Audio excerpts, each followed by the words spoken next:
Some 2020 Democratic candidates are touting their support for reparations for slavery. Kamala Harris, Elizabeth Warren, and Julian Castro have all gotten on board with the idea.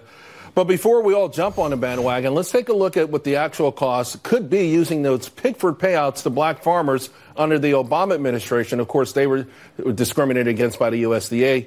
Each were given $50,000. It was awarded to over 33,000 farmers or their heirs. So if we apply that same model right now to every black American and people of multicultural who say they have black descendants, then we're talking about $2.5 trillion. Joining me now to debate, Fox News contributor Deroy Murdock and hashtag Roland Martin, unfiltered host Roland Martin. Roland, let me start with you. I'm kind of surprised that 3 Democratic candidates have jumped on board with this as a central issue already.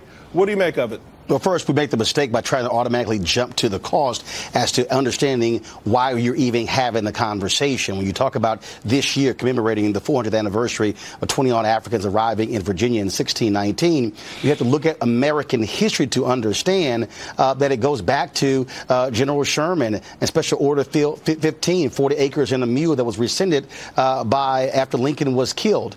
There was an effort to distribute land to freed slaves that was never passed by Congress. This nation it has always used the free labor of African Americans to build the country, but has never dealt with the reality of preventing black folks from being a part of the economic system in this country. Those are facts.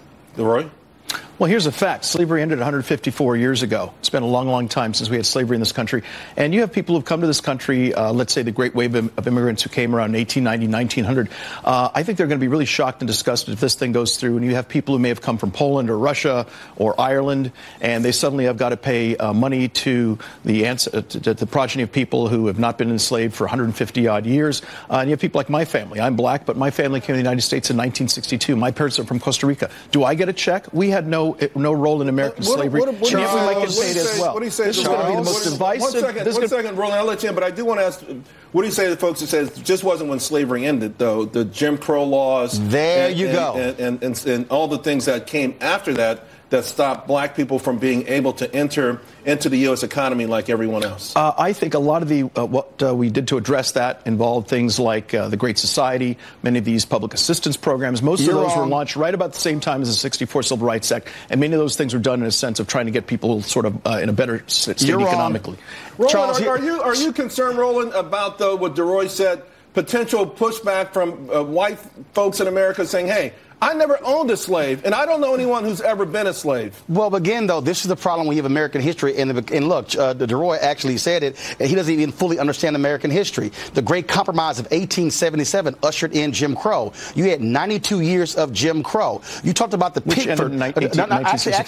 Actually, it did not end. Allow me, this book, Dr. King, Where Do We Go From Here? Chaos or Community, where he talked about the issue, the practical cost of change for the nation up to this point has been cheap. He talked in this book where he talked about how even in 1967, 90% of the laws that were passed had not even been implemented. Here's the issue you're dealing with, Charles. You talked about the Pickford decision, the USDA discriminating against African Americans. The federal government's own housing policies. It was law discriminating against African Americans. The Fair Housing Act wasn't even passed until 1968, only because King got killed. So you could talk about slavery. There are African Americans today who were impacted by federal housing laws, and we know most wealth in America is a result of inheritance and also through housing. And so, Deroy, do you deny that reality? Look, it's been 51 years since the 68 Fair Housing Act. Okay, that's half a century. You want total incredible acrimony and racial strife and tension like we've never seen before. You make white folks who had nothing to do with slavery give money to black folks. You keep saying slavery, but you can't ignore Jim Crow. Including people, I'm somewhat prosperous, as is Charles. Do we get checks as well? Do we give a check to Ken Chenault, who is the CEO of American Express? He doesn't need that money. I think we should put our efforts and our money into school choice, into things that help little poor black kids learn and get prepared so they can succeed in our society. Not create a formula for total racial chaos and mayhem. Charles, this is the mistake. Awful, destructive policy idea that Last will word, demolish Roland. any kind of civility. Speaking of destructive, you still have the people who built Black Wall Street in Tulsa, where the Oklahoma's apologized, but it's not paid for the damage. You look at Rosewood in Florida. We have facts where you have African Americans. Do you think every black person in America would be entitled to pay One second. Here's the piece. In order for you to before you get to the cost, you need to study what the issue is first to understand that. And unfortunately, America has denied these realities. Do you think every black person in America should get paid? What needs to happen is you, as Castro said, supporting a bill that John Conyers submitted for a number of years. You need to study the issue first before you get to that. You can't deal with D unless you deal with A. Yeah, you're pushing collective guilt. No.